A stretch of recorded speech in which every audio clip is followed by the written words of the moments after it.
Tất cả mọi người, chào mừng mọi người quay trở lại video của mình. Và hôm nay tại sân bay Tân Sơn Nhất vào buổi chiều thì chúng ta sẽ có những chiếc máy bay nào nhé. Đặc biệt là hôm nay có chiếc Boeing 747 của Cargolux cũng tới trễ và hôm nay cùng mình đi khám phá thế nào. Còn bây giờ thì đi thôi.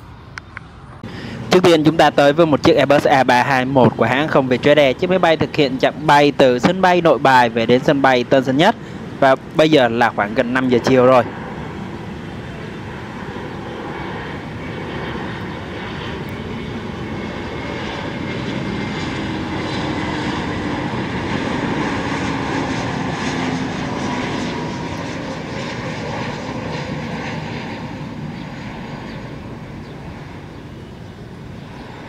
Hôm nay trời sân bay Tân Sơn Nhất thì cũng muốn rất là mưa nên thấy trời tối rất là nhanh luôn. Và các cơn mưa nhỏ nhỏ thì lâu lâu sẽ ghé ngang qua. Còn bây giờ chúng ta trở lại đường băng 25 trái nơi chiếc Boeing 737 của hãng hàng không Malaysia Airlines. Chiếc máy bay đã được đài kiểm soát không lưu cho phép lên đường băng 25 trái và sẽ phải dừng chờ ở đây để chờ một chiếc máy bay khác về hạ cánh.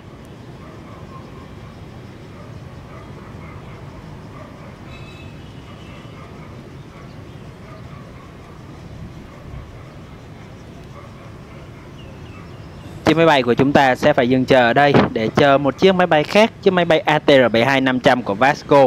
Chiếc máy bay thực hiện chặng bay từ sân bay Côn Đảo về đến sân bay Tân Sơn Nhất. Và hiện tại tại sân bay Côn Đảo hiện tại chỉ có mỗi Vasco ATR72500 là còn bay tới Côn Đảo. Và hiện hãng không Vietjet Air tạm thời sẽ ngừng dòng máy bay Comac C909 đó mọi người.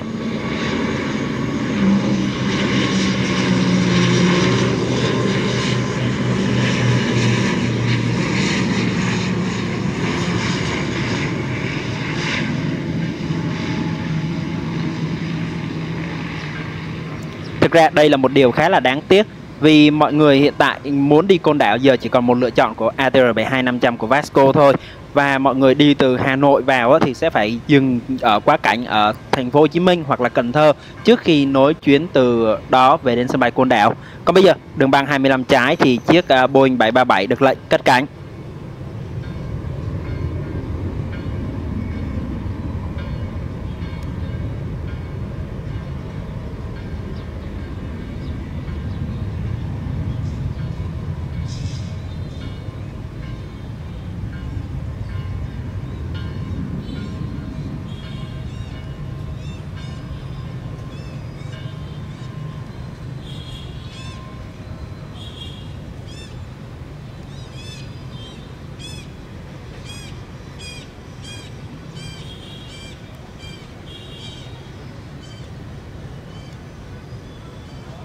Sân bay Tân Sơn Nhất mùa này thì tối rất là nhanh luôn. Bây giờ khoảng 5 giờ hơn thôi mà trời bắt đầu đã tối sập lại rồi.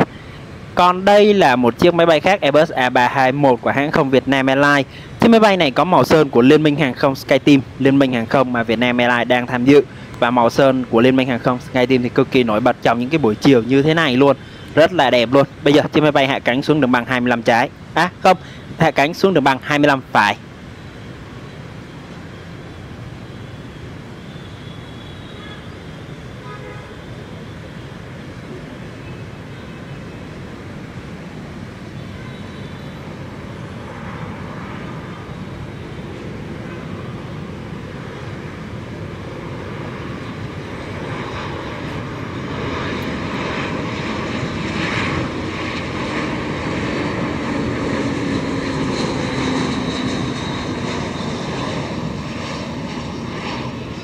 Màu sơn này đẹp đúng không mọi người? Màu sơn của Liên minh hàng không SkyTeam với màu bạc rất là nổi bật trong những cái chiều mà như thế này không nắng quá gắt thì màu bạc này cực kỳ nổi bật luôn.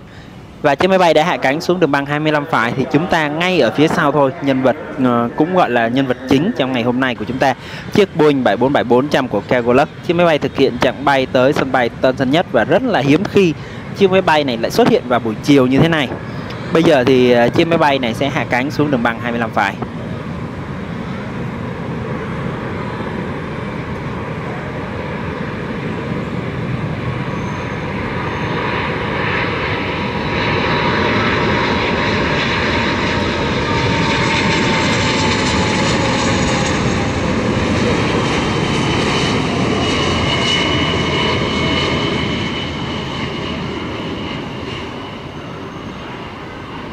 Thông thường thì hãng hàng không Cargolux thì sẽ tới sân bay Tân Sơn Nhất vào buổi tối hoặc là buổi sáng sớm cơ. chứ ít khi nào mà tới vào buổi chiều như thế này. Và bây giờ chiếc máy bay hạ cánh xuống đường băng 25 phải và sẽ ở đây đến khoảng 7 giờ tối trước khi trở lại cất cánh từ sân bay Tân Sơn Nhất đi Tiểu Vương quốc Ả Rập Thống Nhất.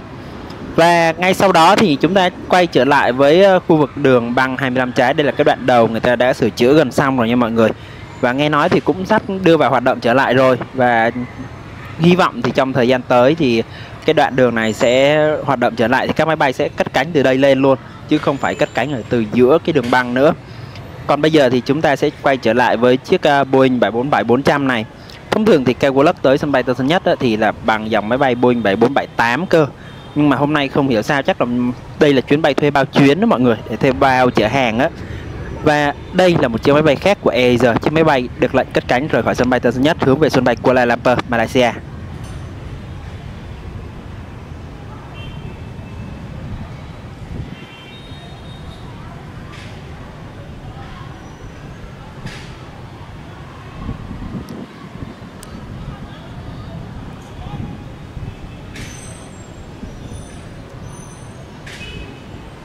Cái màu sơn chúng ta đang thấy là của hãng hàng không MI Airlines. Hãng hàng không này đã phá sản rồi, của Malaysia mọi người. Đã phá sản thì những chiếc máy bay này được Air tiếp quản.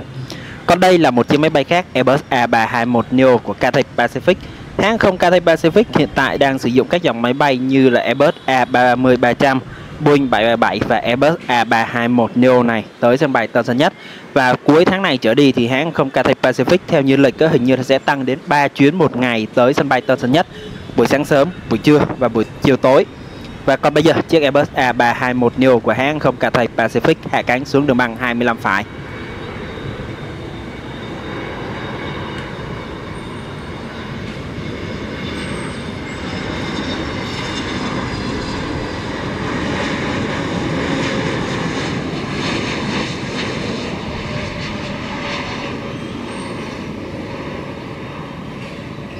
Chiếc máy bay Airbus A321 này thì là những chiếc máy bay mà lâu lâu vẫn xen kẽ bay với Airbus A330-300 tới sân bay Tân Sơn Nhất đó mọi người. Nên thế là khi mà đặt vé máy bay mọi người chú ý nhé.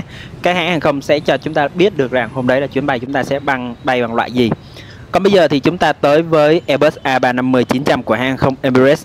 Và hiện tại thì Emirates đang nhanh chóng nhận những chiếc máy bay Airbus A350-900 của mình để bổ sung vào đội bay. Emirates là một trong những hãng hàng không hàng đầu của Trung Đông luôn đó. Và các tiếp viên của hãng hàng không Emirates này thì cũng gần đây thì rất là đông tiếp viên người Việt nha mọi người.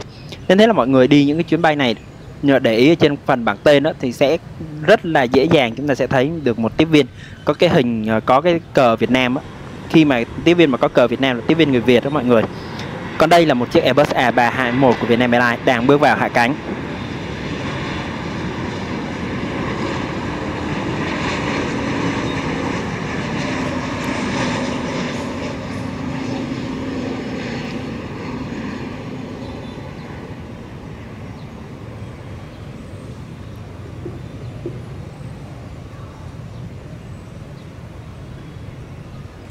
Quay trở lại với các hãng hàng không mà để nhận diện tiếp viên đâu là tiếp viên người Việt hay là tiếp viên người nước nào đó thì đa số nha, mình thấy trên bảng tên của tiếp viên họ sẽ có gắn cái cờ nước của họ, hoặc là dưới đó là họ sẽ có thể nói được cái ngôn ngữ nào đấy, giả sử tiếng Việt, tiếng Anh, tiếng Tây Ban Nha, tiếng Bồ Đào Nha gì đó thì sẽ có ghi ở dưới cái bảng tên luôn để cho hành khách dễ nhận diện và cũng như là có thể nhờ trợ giúp rất là nhanh chóng.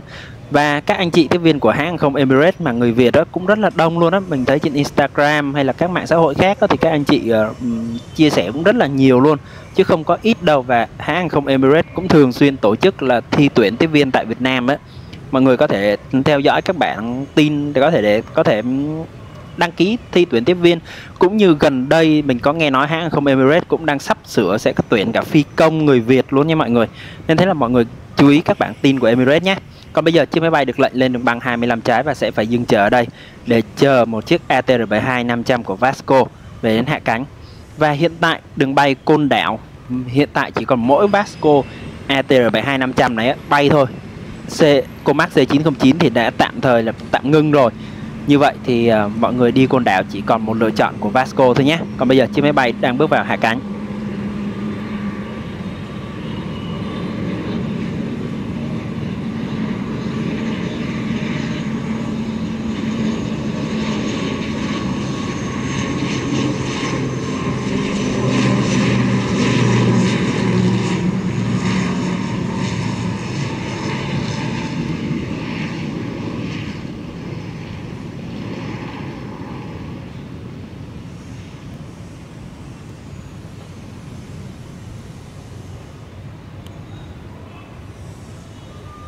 ATR72 á, thì của Vasco thì có sức chứa khoảng 65 đến 68 hành khách. Và bây giờ thì chiếc Airbus A350-900 của Emirates vẫn phải dừng chờ tại đây để chờ một chiếc máy bay khác về hạ cánh luôn mọi người.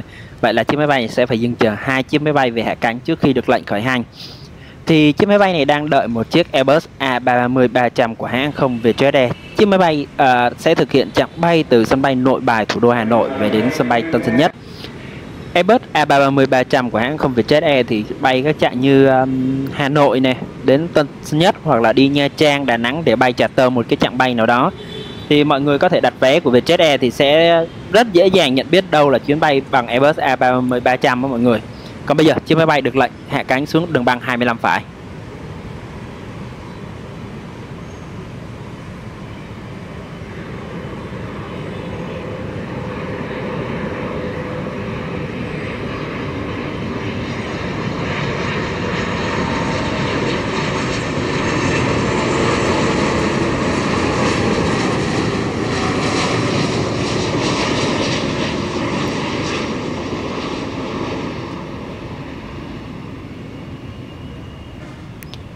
Bây giờ thì chiếc máy bay Airbus A330-300 của hãng không Vietjet Air hạ cánh xuống đường băng 25 phải. Thì ở đường băng 25 trái, chiếc Airbus A350-900 của hãng không Emirates được lệnh cất cánh rời khỏi sân bay Tân Sơn Nhất hướng về Tiểu Vương quốc Ả Rập Thống Nhất.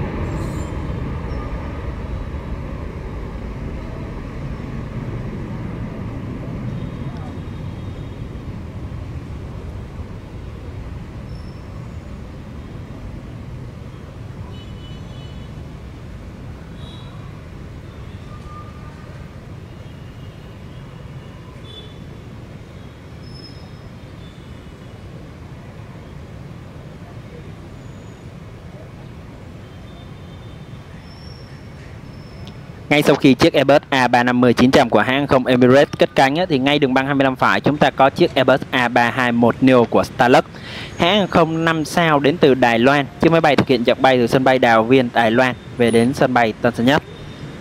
Và vào buổi sáng thì hãng không Starlux sử dụng dòng máy bay Airbus A350-900. Buổi chiều tối lại sử dụng dòng máy bay Airbus A321neo này.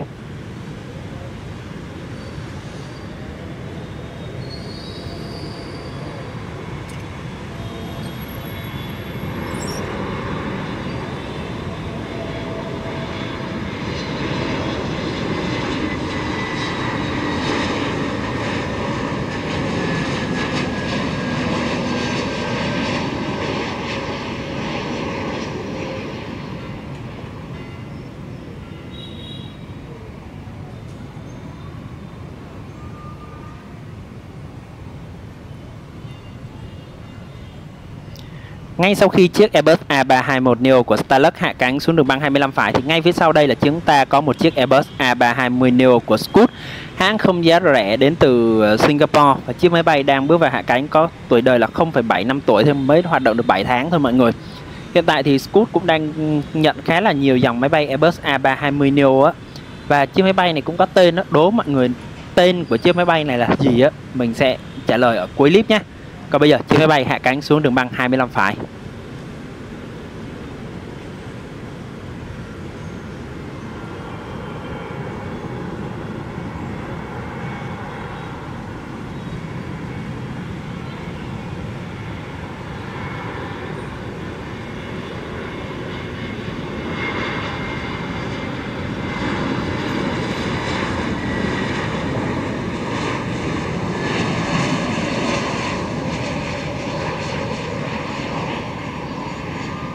Và chiếc máy bay này có tên gọi là Have a Good Day.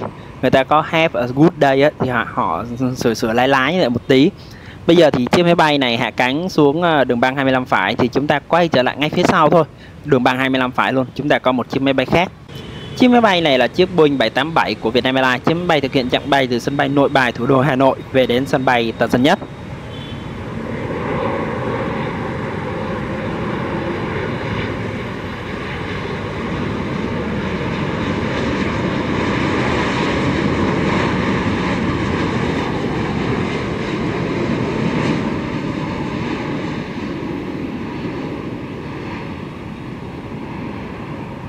Và chặng bay từ sân bay Nội Bài về đến sân bay Tân Sơn Nhất là chặng bay lọt top 10 chặng bay nội địa đông đúc nhất thế giới mọi người.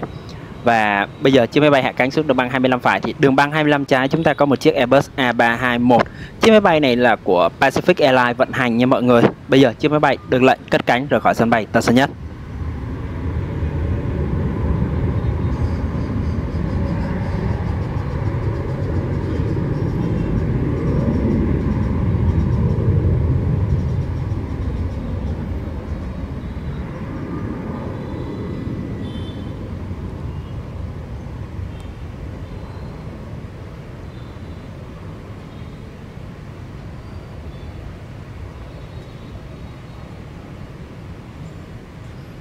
Bây giờ thì sau khi chiếc máy bay cất cánh thì chúng ta sẽ cùng nhìn lại quang cảnh về chiều tối tại sân bay Tân Sơn Nhất nhé.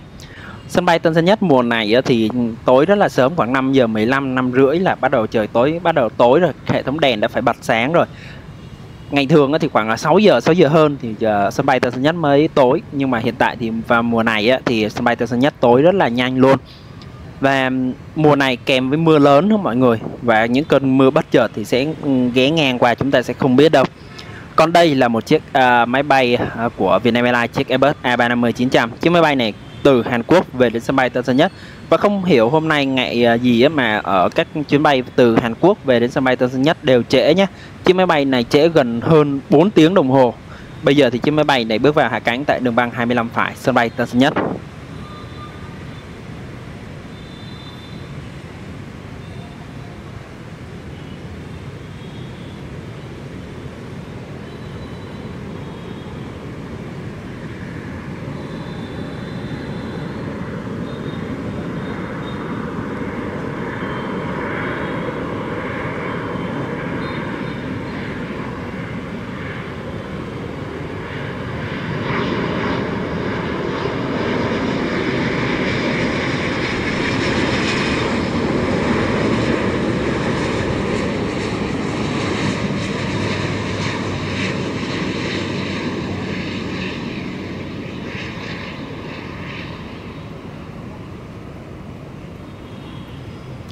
Sau khi chiếc Airbus A350-900 này hạ cánh xuống đường băng 25 phải thì ngay phía sau chúng ta có một chiếc ATR-72-500 của Air Cambodia. Chiếc máy bay này đến từ Campuchia và thực hiện chặng bay từ sân bay Techno Campuchia về đến sân bay Tân Sơn Nhất. Và sân bay Techno là sân bay mới của thành phố Phnom Penh, Campuchia. Nên thế là mọi người giờ mà đi Phnom Penh thì sẽ phải đi xa hơn rất là nhiều so với sân bay cũ luôn á. Và mời mọi người chiêm ngưỡng pha hạ cánh của chiếc Airbus ATR-72-500 xuống sân bay Tân Sơn Nhất.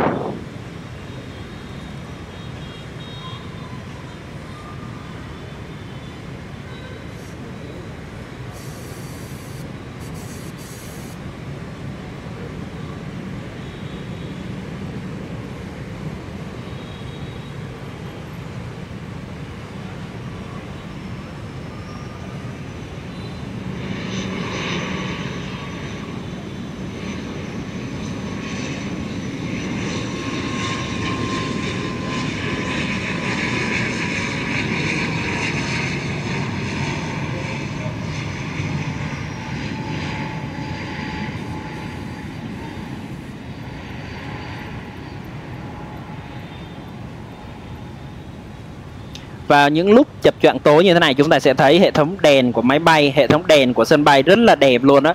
Nó có những cái ánh chớp rất là đẹp, cũng như là hệ thống đèn chỉ dẫn nó sáng rực cả một bầu trời luôn, nhìn rất là lung linh huyền ảo. Còn bây giờ thì chúng ta sẽ tới với một chiếc máy bay Airbus A321 của hãng không Vietjet Air. Chiếc máy bay được lệnh cất cánh rời khỏi sân bay Tân Sơn Nhất hướng về sân bay Nội Bài. Mọi người thấy không, cái chặng của Vietjet Air đi Nội Bài rất là đông luôn đó mọi người.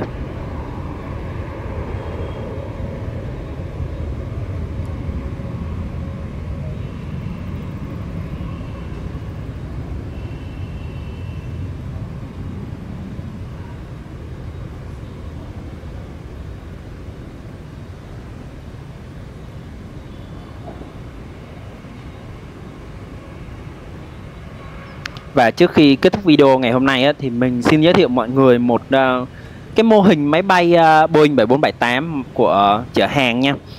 Đây là một cái máy bay mô hình khá là đẹp. Mình rất là thích máy bay Boeing 747-8F của một hãng hàng không vận tải mà ở ngoài sân bay Nội Bài thấy nó suốt à. Đến nỗi mà người ta nói là tuần nào chiếc máy bay này cũng tới á. Mọi người thấy không, mô hình mà nó làm như thật đó, cũng có múi dở lên và cái hệ thống khoang hàng mở lên được, rất là đẹp luôn. Và mọi người có biết cái mô hình này giá bao nhiêu tiền không? Hãy để lại dưới phần bình luận cho mình biết nhé. Và mọi người có thể chiêm ngưỡng chiếc máy bay này rất là đẹp luôn. Mọi người có thể lên quán cà phê 389 để có thể ngắm những chiếc máy bay như thế này. Còn video hôm nay đến đây là kết thúc rồi. Cũng cảm ơn mọi người đã quan tâm theo dõi. Mọi góp ý mọi người nhớ để lại dưới phần bình luận nhé. Bây giờ xin chào và hẹn gặp lại.